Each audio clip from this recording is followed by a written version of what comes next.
জয় জয় শ্রী রাধে।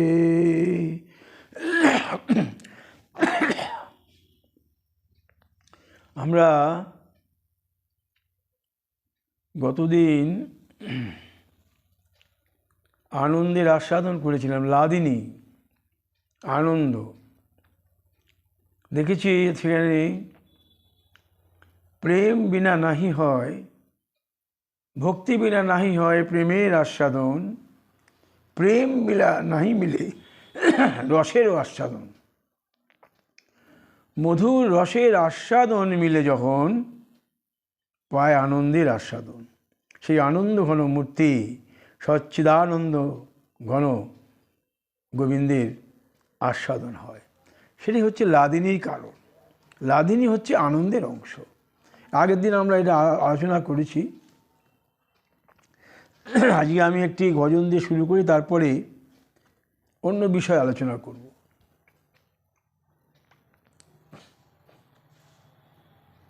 হে রাধা রানী, যদি কথা নাহি সরে, বল নাহি বলে, যদি কথা নাহি সরে, বল নাহি বলে, পথ চলে কৃষ্ণ কথা শুনে, পথ চলে কৃষ্ণ কথা শুনে, ধীরে ধীরে থমকে থমকে, হৃদয় মাঝে বহে যদি রস নদী ধীর বেগে, রাধা কৃষ্ণের কৃপা বরষিবে যবে,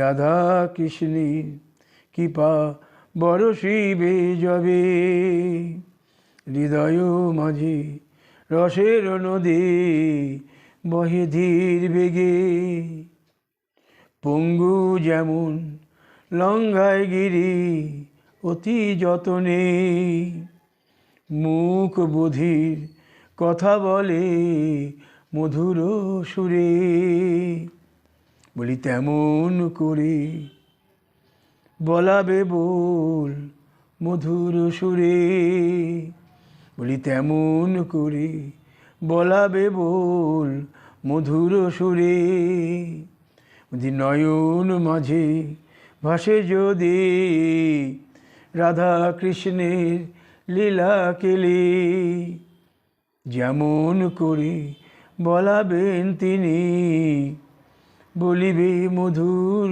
সুরে, পথ চলিবে কথাও বলিবে, বল বলিবে হৃদয় নাচিবে, রাধা কৃষ্ণের চরণ সুধা মধুর সন্দে, নয়নে নয়ন রাখিয়ে কেমন চরণ দুটি রাখিব ধরুন হৃদয় মাঝে।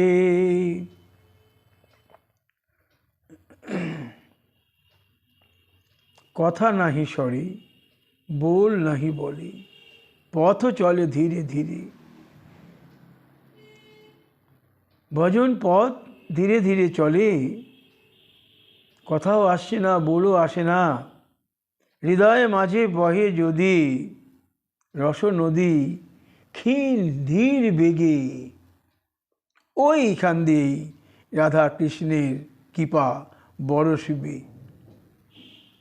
যেমন করে পঙ্গু গিরি লঙ্ঘন করে, যেমন করে মুখ বধির কথা বলে, তেমন করে বলাবে বল মধুর সুরে, নয়ন মাঝে ভাসে যদি রাধা কৃষ্ণের লীলাকেলি, যেমন করে বলাবেন তিনি বলিবে মধুর সুরে, তখন পথ চলিবে কথাও বলিবে, বলও বলিবে হৃদয় নাচিবে মধুর ছন্দে রাধা কৃষ্ণের সুরে, নয়ন মাঝে রাখিব তোমার চরণ দুটি বক্ষে ধরে। সমস্ত কিছু, এই যত বিশ্ব চরাচরে যত কিছু ঘটন অঘটন যার হাতে, সেই আনন্দময় ঘনমূর্তি সচ্চিদানন্দ বিগ্রহ কৃষ্ণ গোবিন্দ, আমার পরম আরাধ্য। সেই কৃষ্ণে এবারে বলি আসল কথা, যে কৃষ্ণে প্রীতি জাগায় তখন তাকে বলে রতি। প্রীতি রতি, স্মৃতি দেবে প্রীতি। কৃষ্ণে যে আমার স্মৃতি, মনের মধ্যে যে আমার কৃষ্ণ স্মৃতি জাগাবে প্রীতি। প্রীতি থাকলেই আস্তে আস্তে কৃষ্ণে রতি হবে। কৃষ্ণের রতিতে যখন একটু মতি হবে তখনই হবে ভক্তির সৃষ্টি। ভক্তি এমন একটি বস্তু, আস্বাদ্য বস্তু। কৃষ্ণে ভক্তি কখন আসবে? আমার কৃষ্ণ স্মৃতি যদি মনে রসায়ন হয়, সেই কৃষ্ণ স্মৃতি আমার কৃষ্ণে প্রীতি জন্মাবে। সেই প্রীতি আস্তে আস্তে মনের মধ্যে রতি, আস্বাদ্য রতি হবে। সেই রতি থেকেই হবে আমার ভক্তির সৃষ্টি। যত ভক্তি বাড়বে তত রতির পুষ্টি হবে। যত ভক্তি বাড়বে তত রতির পুষ্টি হবে। এই ভক্তির রস থেকেই হবে কৃষ্ণের রসের পুষ্টি। ভক্তি রস, কৃষ্ণ রসের পুষ্টি হবে। এই কৃষ্ণ রস কীভাবে হবে? না, সেবা নিষ্ঠা, সেবা নিষ্ঠা করতে করতে কৃষ্ণ রস হবে। যেমন ইচ্ছা, যেমন ইচ্ছায় সেবা, যেমন ইচ্ছায় সেবা। কীরকম? এইখানে শান্ত দাস্য সখ্য বাৎসল্য মধু সেবা, শান্ত শান্ত সেবা মা যশোদা করেছেন। শান্ত, শান্ত রস, এই শান্ত আবার শান্ত রস। তাই এখানে শান্ত দাস্য সখ্য বাৎসল্য মধুর, এইগুলো হলো স্থায়ী ভাব, মনের স্থায়ী ভাব। মা যশোদা গোবিন্দকে আমার ছেলে এই জ্ঞান ছিল। উনি যে ভগবান, মা যশোদা কোনো দিনই বিশ্বাস করেননি, আস্বাদন করেননি। মা যশোদাকে দেখালেন গোবিন্দ হাঁ করে মাটি খেয়ে সমস্ত বিশ্ব ব্রহ্মাণ্ড ঘুরছে। সেই ব্রহ্মাণ্ডের মধ্যে মা যশোদাও রয়েছে, দেখতে পাচ্ছেন উনি। তবু মা যশোদা ভাবছে আমার ছেলেটা আবার কিসে ভর করলো। মা ছেলেরা নারায়ণের কাছে প্রার্থনা করে। তো ওনার এই যে বাৎসল্য ভাব, নিজের ছেলে, আমার ছেলে, এই ভাব গোবিন্দকে, যখন গোবিন্দ প্রচণ্ড দুষ্টুমি আরম্ভ করল, মা যশোদা মনের এত ভাব হলো, উনি রানী, নিজের হাতে আমি দধি মন্থন করে মাখন তৈরি করে আমি গোপালকে খাওয়াবো। গোপাল এখানে ওখানে খায়, নিশ্চয়ই ওর মনে তৃপ্ত হয় না, তাই এখানে ওখানে চুরি করে খায়। লোকে বলে, আমাকে বিশ্বাস করে না মা যশোদা। কিন্তু এত যখন মা যশোদা বিরক্ত করছে, উনি নিজে দধি মন্থন করছেন। ওই মন্থনে যখন এত বিরক্ত করছে গোপাল, গোপাল দেখছে যে মা তো ওই দিকেই মগ্ন, আমার দিকে মগ্ন নয়। উনি দুগ্ধপান করছে মা যশোদা, কিন্তু ওনার নজর হচ্ছে ওই দধি দিকে, দুগ্ধের দিকে, দুধ উঠতে যাচ্ছে দুধের দিকে। যখন এইভাবে নামিয়ে উনি দুধটা ঠিক করতে গেলেন, গোপালের রাগ হলো। তারপরে গোপাল ওই একটি পাথর দিয়ে ভেঙে দিলেন ওইটাকে, দুধি ভাণ্ডটাকে, সমস্ত ঘর বাড়ি লিপিত হয়ে গেল। তো এইরকমভাবে যখন মা যশোদাকে বিরক্ত করতে থাকে গোপাল, তখন মা যশোদা গোপালকে রজ্জু দিয়ে বাঁধতে আরম্ভ করলেন। যতই উনি রজ্জু দিয়ে বাঁধেন ততই 2 আঙ্গুল কম হয়ে যায়, আবার জোড়া দেন, আবার বাঁধেন, আবার 2 আঙ্গুল কম হয়ে যায়। কিছুতেই মা যশোদা বাৎসল্য রস বোঝাবার চেষ্টা করছে, বাঁধবার চেষ্টা করছেন, কিন্তু বাঁধতে পারছেন না মা যশোদা। একে উনি স্থূল স্বাস্থ্যবতী, বাঁধতে পারছেন না, এবং পরিশ্রান্ত হয়ে গেছেন, গোপাল পালাচ্ছিল বারবার, বাঁধতে পারছেন না, ক্লান্ত। তো গোবিন্দ দেখলেন মা তো খুবই ক্লান্ত হয়ে পড়েছে। যিনি বন্ধনহীন গোবিন্দ, তাকে বন্ধন কেউ করতে পারে না, গোবিন্দ ধরা দিলেন, মা যশোদা দড়ি দিয়ে বাঁধলেন।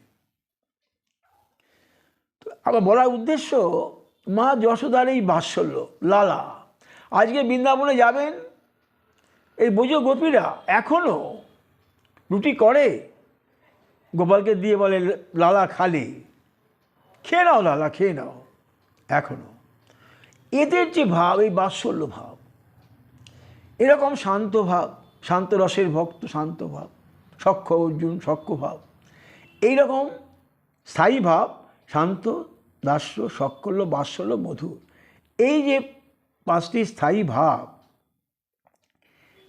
এই ভাবের আবার পঞ্চরস, শান্ত রস, সখ্য রস, বাৎসল্য রস, মধুর রস, এই রসের পঞ্চরস স্থায়ী ভাব বিবাদীর সঙ্গে মিলে পঞ্চরসের সৃষ্টি হয়।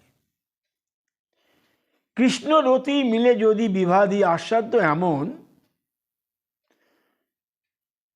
তত্ত্বদ আশ্রয় বস্তুর সঙ্গে সেরকম তার রস হয়। শান্ত, শান্ত রস, দাস্য, দাস্য রস, সখ্য, সখ্য রস, বাৎসল্য, বাৎসল্য, মধুর, মধুর, এইভাবে রসের পরিপুষ্টি হয়। এরপরে ভাব, আগে বলেছি ভাব, ভাব বলছেন চৈতন্য চরিতামৃতে, অতিরূঢ় মহাভাব দ্বৈত প্রকার, সম্ভগে মাদন, বিরহে মদন নাম তার। সম্ভগে মাদন, বিরহে মদন, অতিরূঢ় মহাভাব, মদন আর মাদন উভয়ই সম্ভব বুঝায়। যেমন রাধা কৃষ্ণের অঙ্গে যখন সাধক ভাবাদির হয় সুষ্ঠু প্রকাশ, মদনের করি আস্বাদন। রাধা ব্রজগোপীর চিত্ত যখন মদনাক্ষে ভাবের উদয় হয়, কৃষ্ণের চিত্ত ক্ষুভিত হয় তখন। আবার মহিষীগণ দূর থেকে রাধাকৃষ্ণের লীলা দেখেন যখন, তখন তাদের চিত্তও ক্ষুভিত হয় তখন। চন্দ্রাবলী কান্তাগণ প্রেম সম্পদের জন্য ধনী, কিন্তু রাধার মদনাক্ষ ভাব এমন, কৃষ্ণ ওকে ভুলতে পারেন না। তো এই মদনাক্ষ ভাব চন্দ্রবলীর কাছে যতই থাকুন, মহিষীগণের যতই থাকুন, এই রাধার মদনাক্ষ ভাব উনি কিছুতেই ভুলতে পারেন না। তো এখানে দুটোই হচ্ছে সম্ভোগের আস্বাদন, মদন আর মাদন, দুটি হচ্ছে মাদন আর মোহন, দুটি হচ্ছে সম্ভোগের আস্বাদন। এখন কথা হলো যে বিরহ যখন হয়, বিরহে বিবলতা যখন মুহ্যমান হয়, তখন সাত্ত্বিকভাবে হয় মগন। এখানে সাত্ত্বিক, এখানে তোমার মদনের যে অনুভবের কয়েকটি করি আস্বাদন, কান্তাগণ আলিঙ্গিত কৃষ্ণের মূর্ছাগমন, দ্বারকায় রুক্মিণী কর্তৃক আলিঙ্গিত যখন, কৃষ্ণ অঙ্গে পুলকোদ্যম সংস্কার তখন, যমুনা তীরে রাধার সহিত কৃষ্ণকে রায় স্মরণ, কৃষ্ণ মূর্ছিত হইয়া পড়িলেন তখন, মোহনের অনুভব হল তখন। মোহনটা কীরকম? নায়ক যত দূরেই থাকুন না কেন, তার প্রিয় বস্তু থেকে দূরে আছেন। রাধারানী থেকে গোবিন্দ দ্বারকায় আছেন। মোহন রাধারানী কিন্তু থেকে গোবিন্দ দ্বারকায় আছেন। রুক্মিণীর সঙ্গে উনি বিহার আস্বাদন করছেন, কি সত্যভামার সঙ্গে বিহার আস্বাদন করছেন। কিন্তু রাধার সহিত ক্রীড়ার স্মরণ, যমুনা পুলিনে হোক, এই স্মরণ হলেই উনি মূর্ছিত হয়ে গেলেন। এটা হলো মোহনের অনুভবের একটি আস্বাদন। আবার শ্রীকৃষ্ণ দ্বারকায় রয়েছেন, রাধারানীর এমন ভাব যে কৃষ্ণ দর্শন বিহনে রাধারানী রোদন করছেন, কাঁদছেন, ব্যথা, গোবিন্দ দর্শন হচ্ছে না কতদিন, ব্যথা। কিন্তু উদ্ধবকে বলছেন রাধারানী, উদ্ধব যখন এলেন বলছেন, কৃষ্ণ সুখ কামনায় বলছেন, গোবিন্দ এখানে আসিলে যদি তার কষ্ট হয় তাহলে সে আশায় কাজ নাই। মথুরায় থাকিলেই যদি তিনি সুখী থাকেন তাহলে চিরকাল তিনি সেখানে থাকেন, সুখে থাকুন। অন্তর বিরহ জ্বালায় দগ্ধ,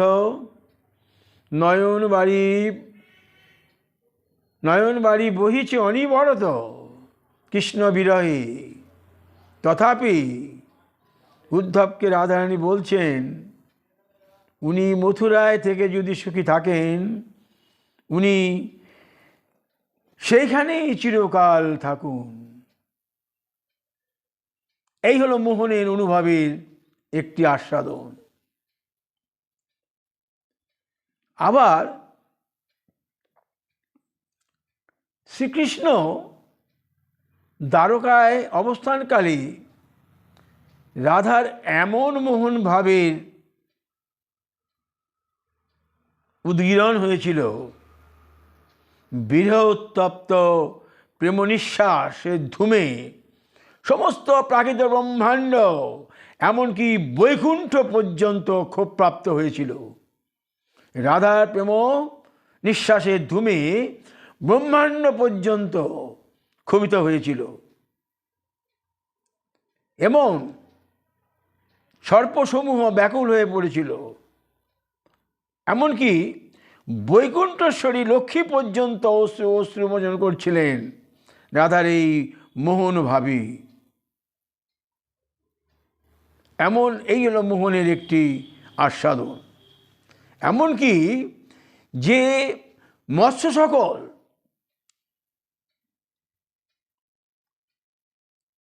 যমুনায় কি কোনো পুষ্করিণীতে মৎস্য সকল পর্যন্ত তারা ক্ষুভিত হয়ে পড়েছিলেন, মৎস্য সকল পর্যন্ত মকরাদি পর্যন্ত ক্ষুভিত হয়ে পড়েছিল রাধারানীর এই মোহন ভাবে। মোহনের মাদনাক্ষ ভাব এমন, বিস্মৃতি সাগরে নিমজ্জিত তেমন। একে বলে দিব্য উন্মাদ, একমাত্র রাধারানীরই সম্পদ। তাহলে অতিরূঢ় মহাভাব দ্বৈত প্রকার, সম্ভোগে মাদন বিরহে মোহন। সম্ভোগে কৃষ্ণ রাধার মিলন, সম্ভোগ উভয়ের অঙ্গ মিলন, এটা হচ্ছে মাদন। আর বিরহ মদন, 11 বছর তো গোবিন্দের সঙ্গে তার সম্ভোগ আস্বাদন, 114 বছরই মোহনের আস্বাদন, বিরহের আস্বাদন। রাধা বিরহ, এই হলো মোহনের আস্বাদন।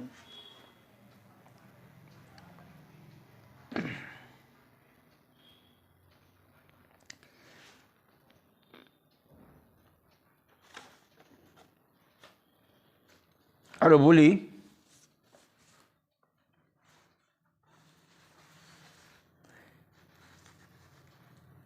এই মোহনের থেকে যখন মাদন আসলো, মাদনও বিরহ, একটু অন্য ধরনের বিরহ।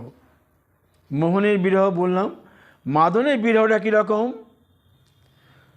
রতি মহাভাব পর্যন্ত বিরাজিত এমন, লাদিনী পরম পরিণতি করি আস্বাদন, রাধা ভিন্ন কাহারও নয় এমন।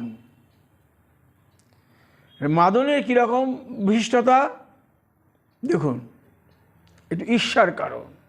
মাদন কীরকম? গোবিন্দ বৈজয়ন্তী মালা ধারণ করে রাধারানীর সম্মুখে যখন এলেন, ওই আজানুলম্বিত মালা দেখে রাধার অন্তরে ঈর্ষার উদ্রেক হলো। দেখুন, রাধার অন্তরে বনমালা অচেতন, জড় পদার্থ বনমালা, সেই বনমালাকে, যার রাধারানীর সঙ্গে তার কোনো যোগ্যতারই তুলনা হয় না। কোথায় রাধারানী? মহাভাবের অধীশ্বরী, কৃষ্ণের বামাঙ্গী, এমনকি মূল আধার জগন্মাতা, তার সঙ্গে বনমালার কোনো তুলনাই হতে পারে না। কিন্তু এই মাদন দেখুন কীরকম ঈর্ষার কারণ। এই বনমালা আমার গোবিন্দের অঙ্গ সৌরভ, গোবিন্দের আস্বাদন করছে। এই দেখুন, এই হলো মাদন, রাধারানীর অঙ্গভূষণ এই মাদন, বনমালা। আবার দেখুন, কৃষ্ণের চরণে যদি কুমকুম লিপ্ত থাকছে, সেই কুমকুমের প্রতি তার ঈর্ষা। কুমকুম, গোবিন্দের চরণে তার ঈর্ষা। তখন কি করছে? উনি কুমকুম নিয়ে তার বক্ষে লাগাচ্ছেন, চুম্বন করছেন। এই যে ভাব, মাদনের ভাব, মাদনের বিশিষ্টতার এমনই ভাব। কৃষ্ণের আরেকটি মাদনের কথা বলছেন উনি।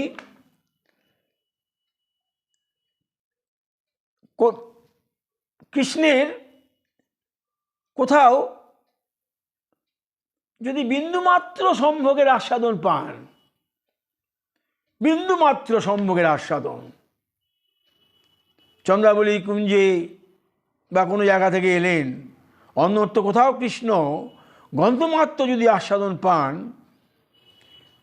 তার চরণে কুমকুম লিপ্ত বা তার অঙ্গে যদি কোনো একটি জিনিস দেখে মনে হয় অন্য কুম্ভে ছিল, তাহলে সেই কুমকুম তিনি স্তনে লাগাচ্ছেন, সেই কুমকুম লেপন করে আস্বাদন করছেন। আপনার এই মাদনও বিরহের আস্বাদন, মদনও বিরহের আস্বাদন, মোহনও বিরহের আস্বাদন। একটা হচ্ছে মাদন, আর একটি হচ্ছে মোহন। তো মাদনের আস্বাদন হচ্ছে কীরকম? মাদনের বিরহের আস্বাদন কীরকম? রাধারানী একটি বিশেষ বৈশিষ্ট্য, উভয় লিঙ্গের আস্বাদন একই দেহে করতে পারে। এটা বিশেষ কথা, এটা যে রাধারানী এমনই তার গুণ যে আলিঙ্গন, চুম্বন, সম্ভোগ লীলা, অসংখ্য সম্ভোগ লীলা একই দেহে করতে পারেন আস্বাদন। বোঝার চেষ্টা করুন, রাধারানী একই সঙ্গে অসংখ্য চুম্বন, অসংখ্য সম্ভোগ লীলা একই দেহে আস্বাদন করতে পারেন। পুরুষ নারী উভয় লিঙ্গের আস্বাদন করতে পারেন। এই রাধারানীর বৈশিষ্ট্য। যোগ এব ভবদেশ বিচিত্র কোপি মাদন, যদ বিলাসা বিরাজন্তে নিত্যলীলা সহস্রধা।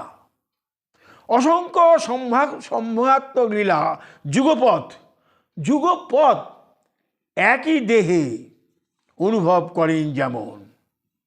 কায় কায় বুহরূপ ভিন্ন ভিন্ন দেহে নয়। রাধারানী যে অসংখ্য সম্ভোগলীলা আস্বাদন করতে পারেন ভিন্ন ভিন্ন দেহে নয়, পুরুষ নারী দেহের কোনো প্রয়োজন নাই তার, একই দেহে উনি আস্বাদন করতে পারেন। এই রাধারানী মাদনের বিশিষ্টতার এমনই লক্ষণ যে কৃষ্ণের দর্শন স্পর্শনাদি কোনো একটি সম্ভোগই হয় এমন, আলিঙ্গন চুম্বন সম্পর্কাদি অসংখ্য সম্ভোগ লীলা আনন্দ যেমন যুগপদ একই সময়ে প্রকটিত হয় এমন।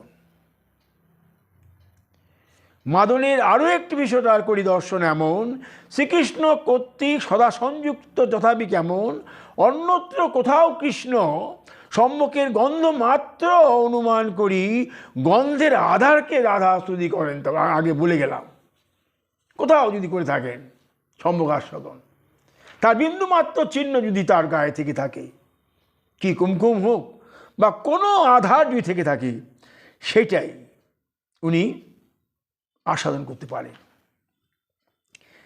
হেন কৃষ্ণধর সুধা, হেমন কৃষ্ণাধর সুধা, যে কইল অমৃত সুধা, যার আশায় গোপী ধরে প্রাণ, এ বেণু অযোগ্য অতি, একে স্থাবর পুরুষ জাতি, সেই সুধা সদা করে পান। রাধার মাদন ভাব, এই যে মাদনের বিরহের আস্বাদন আর মাদনের সম্ভোগের আস্বাদন, অতিরূঢ় মহাভাব মদন আর মাদন। মদন হলো সম্ভোগের আস্বাদন, রাধাকৃষ্ণের সম্ভোগ আস্বাদন, আর মাদন হচ্ছে বিরহের আস্বাদন। এই মাদনের শেষ পরিণতিতে বললাম যে একমাত্র রাধারানী এই সহস্র মিলন সম্ভোগ আস্বাদন একই দেহে করতে পারেন, উভয় লিঙ্গের আস্বাদন করতে পারেন এই রাধারানী, এমনই তার গুণ ছিল।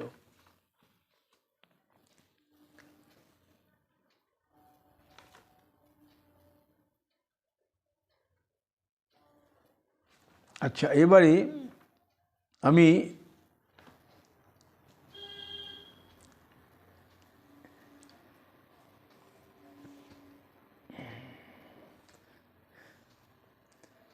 নিজে লিখেছি, আমি শ্রীকৃষ্ণের বেণু লীলা অনুকারিণী শ্রী রাধার স্বরূপ এমন করিয়াছেন বর্ণন অলঙ্কার কুস্তভিতে যেমন, রাধা বনমালা করিয়াছেন ধারণ যেমন, মৃগমদে সর্বাঙ্গ চর্চিত করিয়াছেন এমন, পরিধানে পীতবস্ত্র কেশধামে মনজ্ঞ ময়ূর পিঞ্ছু যেমন, বক্রীভূত কন্দপরি বংশী করিয়া ধারণ, উচ্চস্বরে বাজাইছেন যেমন, অহো কৃষ্ণাবেশী শ্রীসজ্জিতা রাধা বিশ্ব রক্ষা করেন যেমন।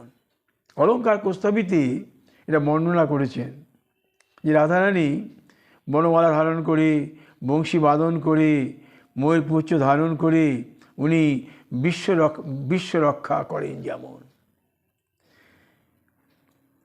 নায়ক নায়িকা রতির ধ্বংস কারণ কখনো যদি হয় বিদ্যমান, তথাপি ধ্বংসরহিত নিশ্চল রূপে থাকে অটুট তমন বন্ধন, তাহাকে প্রেম বলি করি কীর্তন যেমন।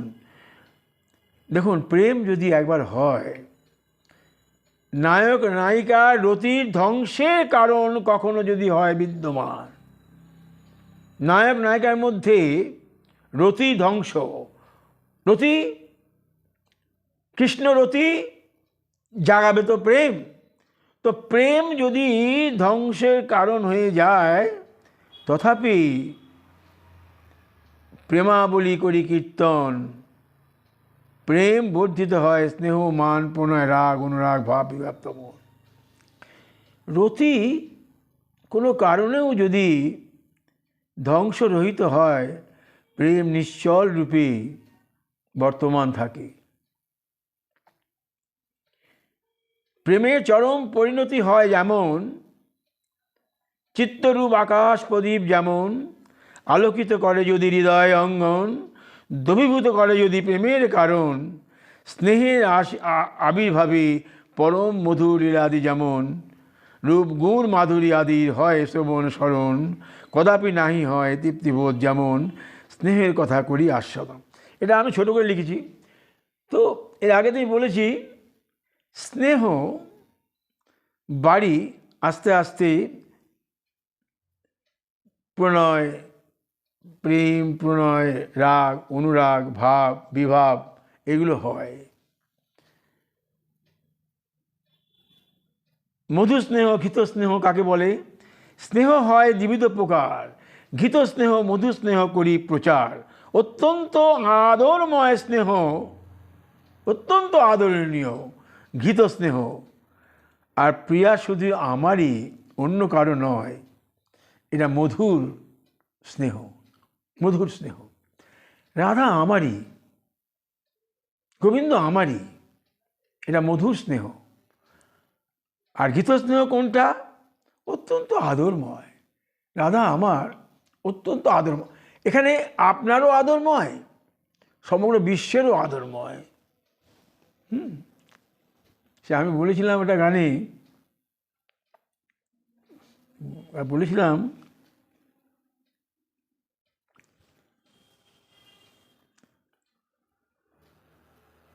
হে রাধা রানী কেমনে বন্দনা করি তোমায় আমি, বেদবিধির শিরে নিত্য করো তুমি, তোমার চরণ দুটি বক্ষে করে ধারণ জগৎপতি, ত্রিভুবনের সকলই চাহে তোমার শ্রীচরণ ধুলি। এইখানে গোবিন্দ রাধারানীকে তার চরণ ধুলি বক্ষে নিচ্ছেন। অন্যান্য সকলেও ব্রহ্মা, বিষ্ণু, মহেশ সবাই রাধারানী কিন্তু চাইছে। এটা হলো কি? এটা হলো তোমার ঘৃত স্নেহ। কিন্তু যখন রাধারানী কে বলছেন গোবিন্দ, আমি সম্মুখেও দেখি রাধা, পশ্চাতেও দেখি রাধা, আমি বামেও দেখি রাধা, দক্ষিণেও দেখি রাধা, গগনমণ্ডলেও দেখি রাধা, ভুবনমণ্ডলেও দেখি রাধা, রাধাময় দেখি আমি এই বিশ্বভুবন। তখন কিন্তু গোবিন্দ রাধা, এখানে আর কেউ রাধারানী গোবিন্দের নয়, একান্তভাবে গোবিন্দের এই মধু স্নেহ। এটা আমি লিখেছি, গ্রন্থ থেকেই লিখেছি, আস্বাদন করে লিখেছি। তো এই ভজন যত করা যাবে, আস্বাদন যত বাড়বে, ভাব তত তত বিভিন্ন স্তরে যেতে আরম্ভ করবে। ভাবের পথ বিভিন্ন স্তরে যেতে আরম্ভ করবে। এটি আপনার। আমি একটি সঙ্গীত করি, এই আমার ভাবেরই সঙ্গীত, জানি না কোনটা হবে এখন।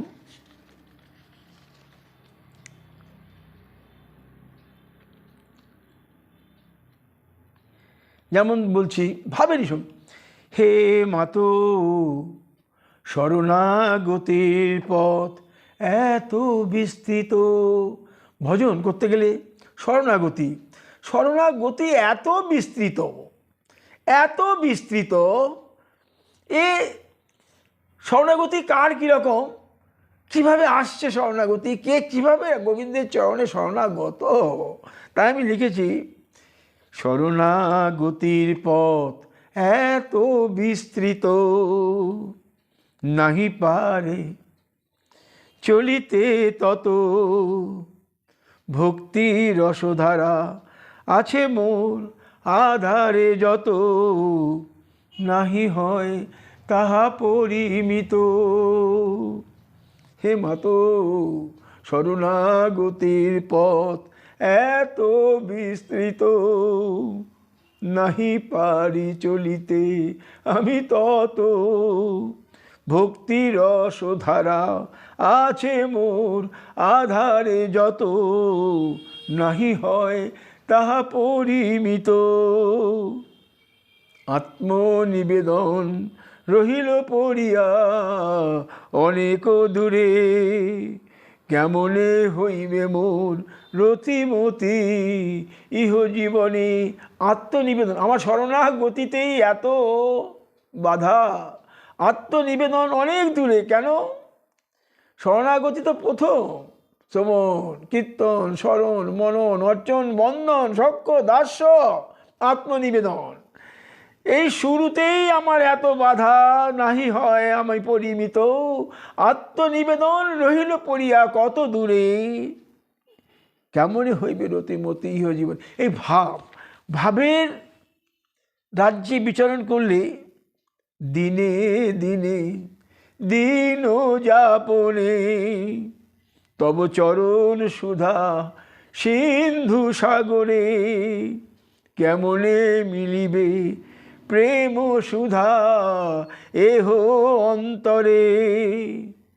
জীবনে মরণে শত কোটি প্রাণে সাধন করিব আমি তব শ্রীচরণে। মিলিতে প্রেম রস সুধা মোর অন্তরে। দেখুন, সাধ্য সাধন করে যাচ্ছি আমরা সবাই। তো এই এই শরণাগতিতেই আমি পদ এত বিস্তৃত, নাহি পারি চলিতে তত। ভক্তি রসধারা আছে মোর অন্তরে যত, নাহি হয় পরিমিত। এই আস্বাদন যখন হবে, আমার ভক্তি পরিমিত নয়। আত্মনিবেদন রহিল পড়িয়া অনেক দূরে, কেমনে হইবে মোর রতিমতি ইহ জীবনে।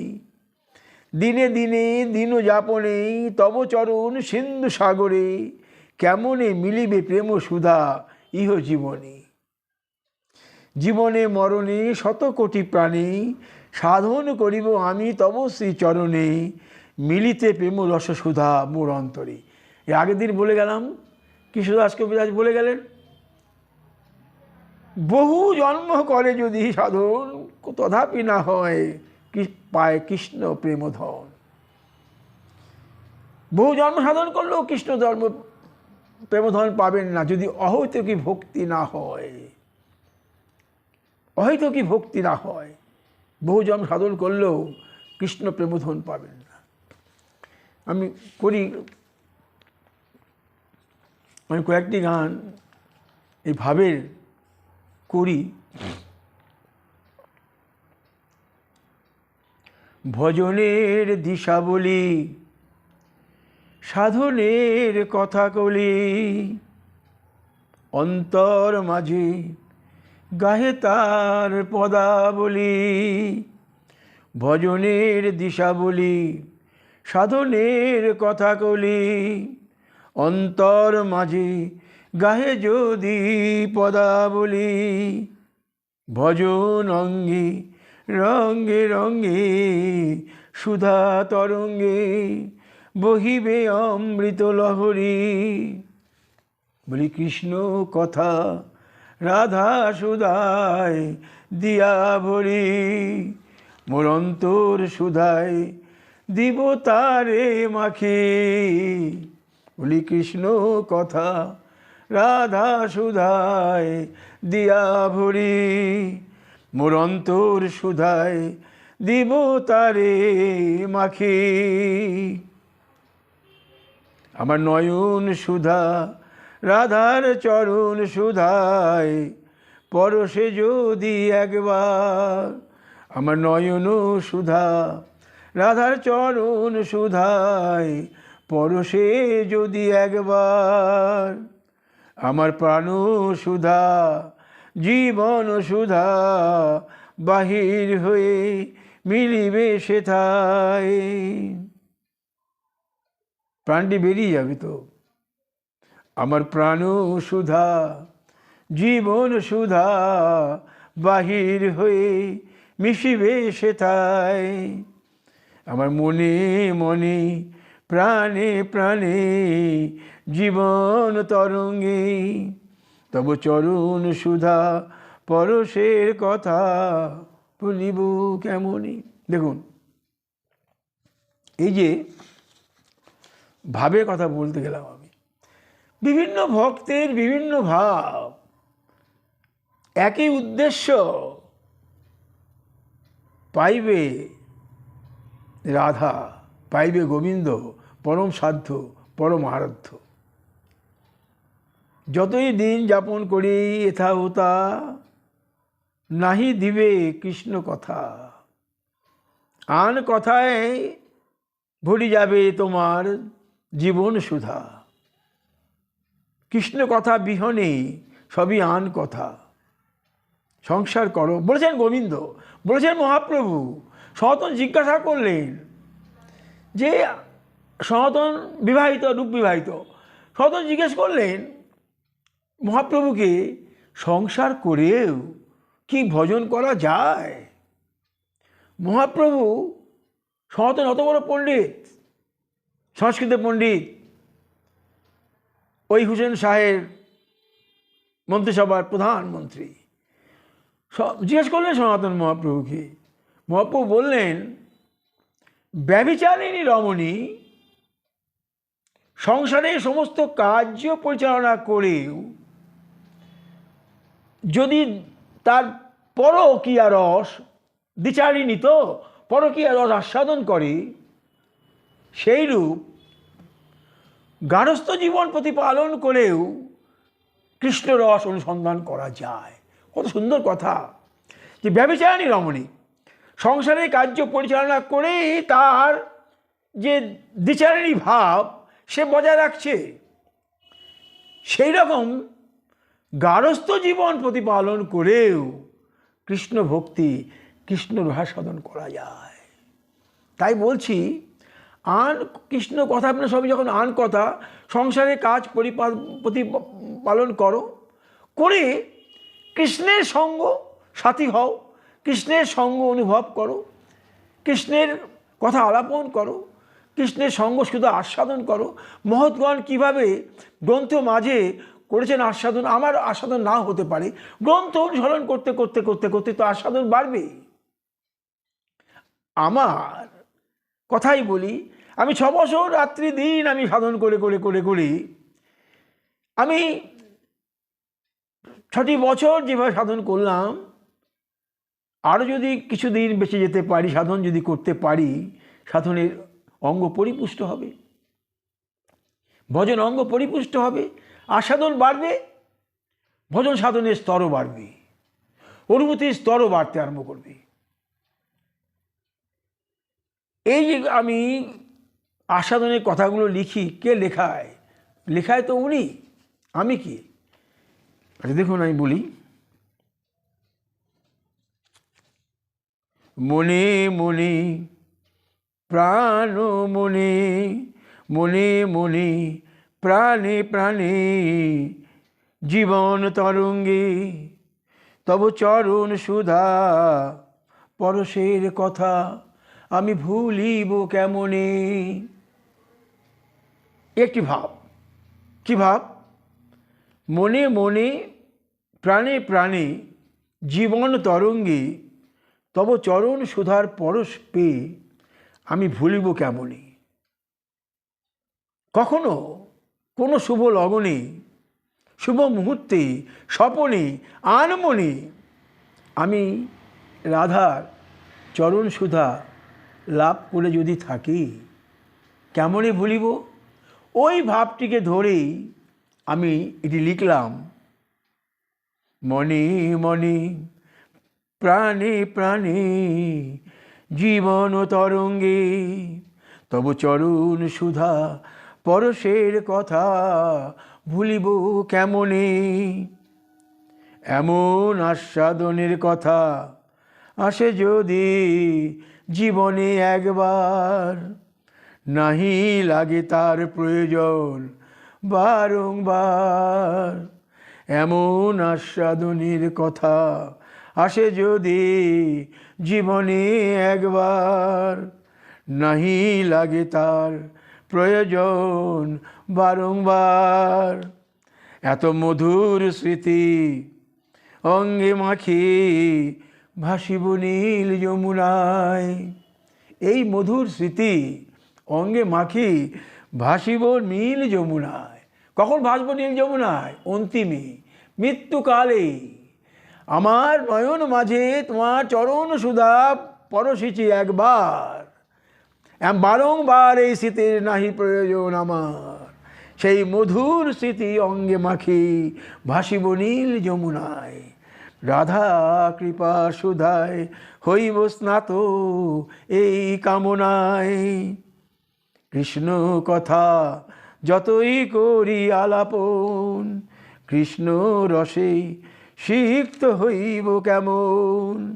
রাধা কৃপা সুধায় ভরে যদি অন্তর কানন, পুষ্পে পুষ্পে সুশোভিত হইবে জীবন অঙ্গন। দেখুন ধারাটি কি? স্বপনে আনমনেই আমি রাধারানী চরণ সুধা পেলাম। এই চরণ সুধা কথা যদি একবার পাই, বারংবারের নাহি প্রয়োজন। এইটি অঙ্গ নিয়েই আমি ভাসিব নীল যমুনায়। কি করে নীল যমুনায় ভাসব? রাধা কৃপা সুধায় হব স্নাত। মৃত্যুকালেই লোকে নীল যমুনায় ভাসে, বৈষ্ণবরা যারা বৃন্দাবন থাকেন। কৃষ্ণ কথা যতই তুমি করো আলাপন, মধুর রসে যখন তুমি সিক্ত হবে, পুষ্পে পুষ্পে সুশোভিত হইবে অঙ্গকারণ। তাই গানটি আরেকবার করি। মনে মনে প্রাণে প্রাণে জীবন তরঙ্গে, তব চরণ সুধা পরশের কথা ভুলিব আমি কেমনে। এমন আস্বাদনের কথা আসে যদি জীবনে একবার, নাহি লাগে তার প্রয়োজন বারংবার। এই মধুর স্মৃতি অঙ্গে মাখি ভাসিব নীল যমুনায়।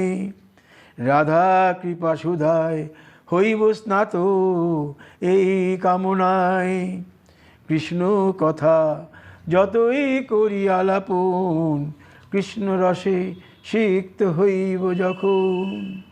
রাধা কৃপা সুধায় ভরে যদি অন্তর কানন, পুষ্পে পুষ্পে সুশোভিত হইবে জীবন অঙ্গন। এই মধুর ভাব, ভজন যত বাড়বে আস্বাদন তত বাড়বে। ভজনের গতি প্রকৃতি, আস্বাদনের গতি প্রকৃতি বৃদ্ধি হতে আরম্ভ করবে, বৃদ্ধি হতে আরম্ভ করবে। কোথায় শুরু? পার্থিব জগৎ, এই অপার্থিত পার্থিব জগৎ। কোথায় যাবে? অপার্থিব জগৎ, চিন্ময় দেহ, রক্ত মাংসের সম্পর্ক নেই, চিন্ময় দেহধারী অপ্রাকৃত আস্বাদন। গোবিন্দের রাধাকৃষ্ণের চিন্ময় আস্বাদন, সেই অপ্রাকৃত আস্বাদন করিব যখন, রাধাকৃষ্ণের কৃপা হবে যখন। এই যে গতি, এই অপ্রাকৃত দেহ যখন পাবো, প্রাকৃত দেহ ছেড়ে অপ্রাকৃত ব্রহ্মাণ্ড যখন যেতে পারবে বৈষ্ণব, নিত্য লীলায় বসতি করতে পারবে যখন বৈষ্ণব, তখনই হবে মধুর রসের আস্বাদন। তো এই ভাব, তো আজকে আমি কি বললাম? কৃষ্ণের প্রীতি জাগাবে রতি, স্মৃতি প্রীতি, প্রীতি রতি, রতি ভাব,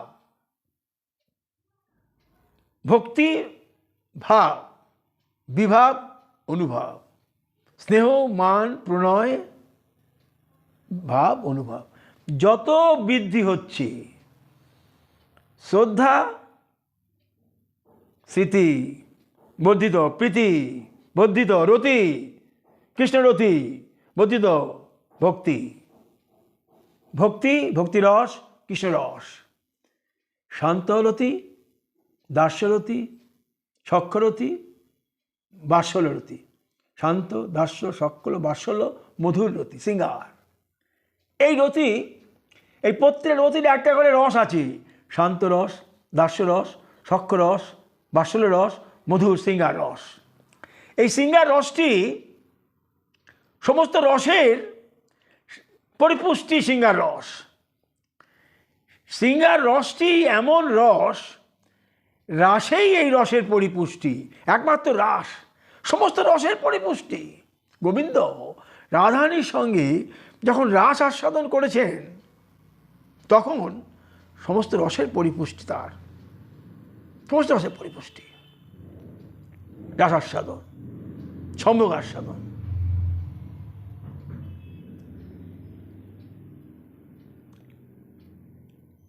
এক সখী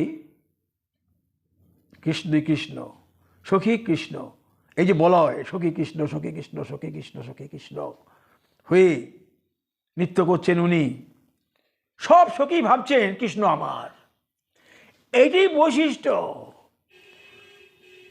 রাসে সব সখী নৃত্য করছেন, ভাবছেন কৃষ্ণ আমার। শৃঙ্গার রস কৃষ্ণ আমারই সঙ্গীত করছে, কৃষ্ণ আমার, কৃষ্ণ আমার, এই ভাব, কৃষ্ণ আমার। এই রাসেই সমস্ত শৃঙ্গার রসের পুষ্টি। সবাই দেখছে কৃষ্ণ আমার। দেখুন কৃষ্ণের কি মহাভাব, কৃষ্ণের রাধারানীর মহাভাব, কৃষ্ণের রসবৈষব। কৃষ্ণ সবই পারেন আস্বাদন করতে, কিন্তু কৃষ্ণ বললেন আমি তোমার কাছে ঋণী। এটা ওনার বিনয় হোক যাই হোক, উনি বললেন আমি তোমার মহাভাবের কাছে ঋণী। উনি ভাবের আধার, রসের আধার উনি দেখালেন, তাই আস্বাদন করেও দেখিয়েছেন যে আমি তোমার কাছে ঋণী। কৃষ্ণ দেখুন 16,108 গোপিনী বিবাহ করলেন, তো 8টি বিবাহ করলেন আর 16,100টি ওষুধ বধ করে তাদের বাধ্য হয়ে বিয়ে করলেন। 16,108 গোপিনীর ঘরে 16,108 কৃষ্ণ, কার পক্ষে সম্ভব নয়। 16,108 গোপিনীর ঘরে 16,108 গোবিন্দ। সবাই ভাবছে গোবিন্দ আমার। নারদ একদিন ভাবলেন যে মানুষ একটি বিবাহ করে এই মানুষ অস্থির হয়ে যান, তো গোবিন্দ কি করে এই 16,108 গোপিনীকে সামলাচ্ছেন। উনি গেলেন দ্বারকায়, গিয়ে দেখছেন কোনো ঘরে গোবিন্দ দুগ্ধ দহন করছেন, কোনো ঘরে গোবিন্দ ছেলে পড়াচ্ছেন, কোনো ঘরে দেখা যাচ্ছে গোবিন্দকে পদসেবা করছেন। অবাক হয়ে গেলেন, কৃষ্ণের পক্ষেই সম্ভব। এহেন কৃষ্ণ, এহেন কৃষ্ণ। রাধাও পারতেন, রাধাও গোবিন্দ যেমন এতটা পারতেন, রাধারও গ্রন্থে লেখা আছে উনিও বা নারদও পারতেন 50-60 এরকম ভাব ওনারা করতে পারতেন। তো উনি এত অংশী হয়েও রাধার কাছে ঋণী হয়ে এই ঋণী হলেন। আজকে এটা নয়, আমার এই কথা নয়, আমার যে কথায় আমি গেছিলাম যে এই ভাবের আস্বাদন, শৃঙ্গার রসের আস্বাদন, মধুর ভাবের আস্বাদন, সব রসের পুষ্টি সেখানে। আচ্ছা, আবার বলেছি আমি আজকে কি অতি রূঢ় মহাভাব মদন আর মাদন।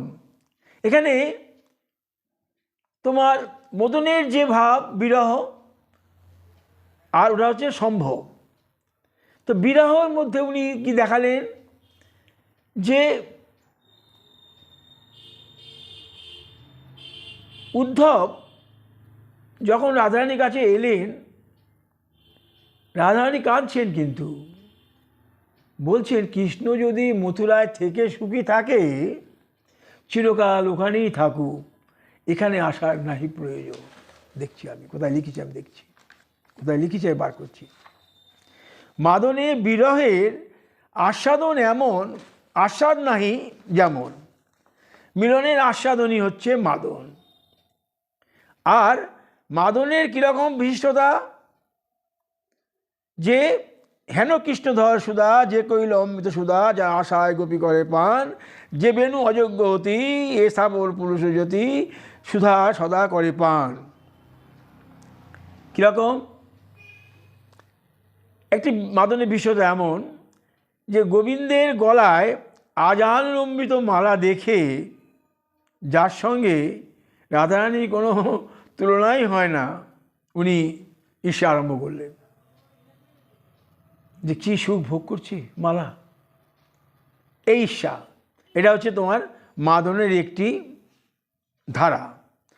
আর একটা বিষয় ধারা কীরকম না, কৃষ্ণের অঙ্গে যদি কোনো সম্ভোগের ধরি কোনো একটি ফুল লেগে আছে, কারো খোপা থেকে ফুল হয়তো তার অঙ্গে কোথাও লেগে আছে, কি কুমকুম বক্ষে লেগে আছে, এই যে ভাব, এই আধারকে অবলম্বন করে তোমার রাধারানী আস্বাদন।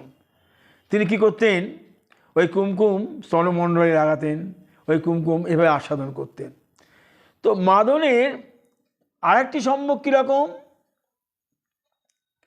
যে রাধারানীর একটা বৈশিষ্ট্য হচ্ছে একাধিক আস্বাদন কারোরই নেই। একই দেহে যুগপৎ উনি আস্বাদন করতে পারেন। কীরকম, পুরুষ নারী আস্বাদন, চুম্বন আস্বাদন করতে পারবেন, একই সময়ে চুম্বন, আলিঙ্গন এবং সহস্র সম্ভোগ আদি আস্বাদন করতে পারবেন উনি। এটা ওনার গুণ ছিল। এই রাধারানী মাদনের একটি বৈশিষ্ট্য। আচ্ছা, আর আমি দেখেছি, আমি কোথায় আমি দেখলাম, দেখাই।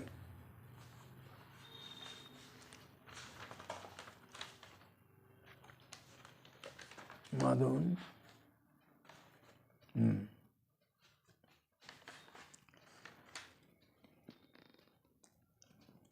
আমি দেখেছি সেখানে, হ্যাঁ, যেমন ধরুন গোবিন্দ দ্বারকায় মহিষীগণের সঙ্গে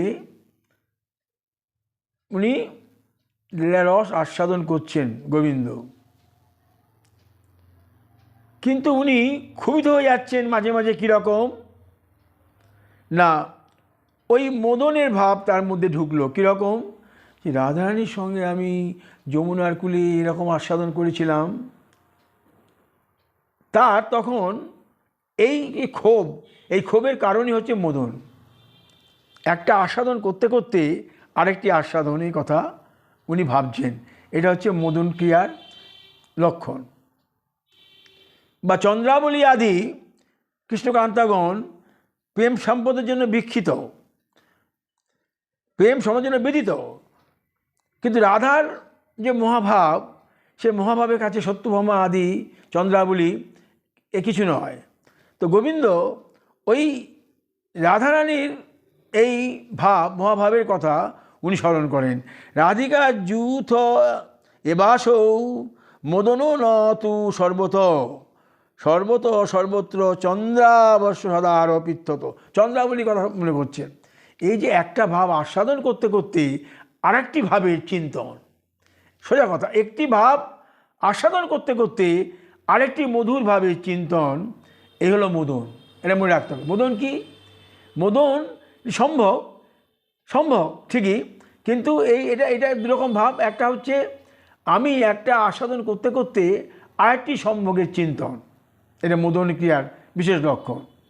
আর মোহনে আমি দেখছি কি, যে বিরহ, আজকে রাধারানীর এমন বিরহ যে তার বিরহ নিঃশ্বাসে ব্রহ্মাণ্ডে পর্যন্ত ক্ষুবিত, লক্ষ্মী পর্যন্ত ক্ষুবিত, সমস্ত দেবতা পর্যন্ত ক্ষুবিত, যমুনা এবং সরোবরে মৎস্য মকরাদি পর্যন্ত ক্ষুবিত রাধারানীর বিরহ, এই মোহনের ভাব। তো এইগুলো আমি আজকে বললাম। তো আর একটা কথা বললাম, ভাব যত আপনার কখন বাড়বে, যখন আপনি আস্বাদন বাড়বে। আস্বাদন কখন বাড়বে, যখন আপনার ভক্তি রস বাড়বে। ভক্তিরস কখন বাড়বে, যখন হৃদয়ে রতিরস প্রকাশ হয়েছে। রতিরস কখন প্রকাশ হবে, যখন কৃষ্ণের প্রতি প্রীতি জন্মাবে। কৃষ্ণ আমার, কৃষ্ণ আমার, এই ভাবটি আসবে, তখনই এই আস্বাদনগুলো আসবে।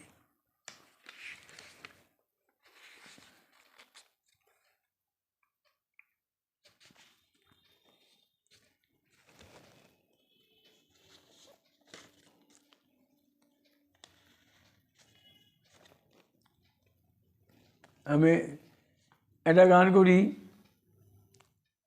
হে মাতো তোমার মহিমার এমন ভাণ্ডার, ভাব তোমার মহিমার এমন ভাণ্ডার, যতই করি আহার নাহি ফুরায় সে তো এমন পাহাড়। ভাবনা আর কিছু নয়। আমি গানগুলো করি কেন, আপনাদের ভাবনা যদি একটু আসে, আমার আসে তা না, আমি যে বলছি আমার আসে, আমার কিছুই আসে না। তো ভাবনা এইভাবে ভাবতে হবে, তোমার মহিমার এমন ভাণ্ডার, যতই করি আহার ফুরায় নাছে এমন পাহাড়। ভজন পথ এত বিস্তার, বিন্দু বিন্দু করি হৃদয় মাঝে করো প্রসার। ভজন পথ এত বিস্তার, বিন্দু বিন্দু করে হৃদয় মাঝে করো তুমি প্রসার। দেহ মন ক্লান্তিতে নাহি পায় কেমন পার, দেহ মন ক্লান্তিতে নাহি পায় যখন পার, তপকৃপা সুধায় যাই ভাসি ওপার। ভজন করতে করতে ক্লান্তি আসে, ভজন করতে করতে দেহ মনে যখন অস্থিরতা আসে, পাবার অস্থিরতা, ভজন করছেন করতে করতে এমন একটা স্তর আসবে পেয়েও পাচ্ছেন না, এই পাবার অস্থিরতায় ছটফট করবেন যখন ক্লান্তি আসবে। সেই ক্লান্তি যখন আসবে তব কৃপায় যাই ভাসি ওপার। যত কিছু অসার, যত কিছু অসার পায়, যত কিছু অসার পায় যদি কৃষ্ণচরণ সুধায় একটু সার। সংসারে যত কিছু অসার যদি কৃষ্ণের চরণ সুধায় পায় একটু সার, আস্বাদিব আমি পরম সারাৎ সার। এই হলো ভাব। এই ভাবটা আমি গান করে আজ শেষ করে দেবো। হে মাতো তোমার মহিমার এমন ভাণ্ডার, যতই করি আমি আহার নাহি ফুরায় সে তো এমন পাহাড়। ভজন পথ এত বিস্তার, বিন্দু বিন্দু করি হৃদয় মাঝে করো প্রসার। দেহ মন ক্লান্তিতে নাহি পাই যখন, দেহ মন ক্লান্তিতে নাহি পাই কোনো পার, দেহ মন ক্লান্তিতে নাহি পাই কোনো পার। নাহি পার, কোনো পার মানে নাহি পাই কোনো দিশার পার, এটাই ভালো হতো। দেহ মন ক্লান্তিতে নাহি পাই কোনো দিশার পার, তব কৃপায় যাই ভাসি ওপার। যত কিছু, যত কিছু অসার পাই যদি কৃষ্ণচরণ সুধাসার, আস্বাদিব আমি পরম রসারাত সার।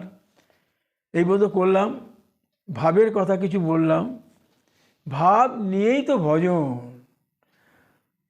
ভজন সাধন ভাব নিয়েই ভজন সাধন। এই আরতি করুন, পূজন করুন, সেবা করুন, যা করুন, ভাব বিনা নাই হবে কিছু আস্বাদন। কৃষ্ণের চরণ তুলসী দিচ্ছেন, দিয়ে গেলেন, কাজ হবে না। মনে যদি ভাব থাকে, হা গোবিন্দ আমার চরণ তুলসীটি, এতৎ তুলসীপত্রম সচন্দন তুলসীপত্রম তব চরণে নিবেদনায় নম। সংস্কৃত দরকার নেই, হে গোবিন্দ আমার এই চরণ তুলসীটি কৃপাপূর্বক তুমি গ্রহণ করো, এই একটি ভাব। আর চন্দনে লাগালাম, দিয়ে দিলাম, এই একটি ভাব। তো সুতরাং ভাব নয়ন বাড়ি যদি আনতে পারে, হে গোবিন্দ এই চরণ তুলসীটি তুমি ধারণ করো। এমনভাবে আসবে নয়ন বাড়ি প্রবাহিত হয় যদি আরও ভালো। যদি আসে ক্রন্দন করিতে সেবন, যদি আসে ক্রন্দন করিতে যুগল সেবন, হইবে মধুর আস্বাদন, যাবে ভাসি গোলক বৃন্দাবন। যেতে বাধ্য তুমি। আস্বাদন যদি হয় তখন দেখবেন আপনারও ভালো লাগবে। বারবার বলি কথাগুলো কেন না, আমি তো অত ভক্ত নই, যদি একটু আপনাদের চরণে আমি কিছু নিবেদন করতে পারি এই আমার।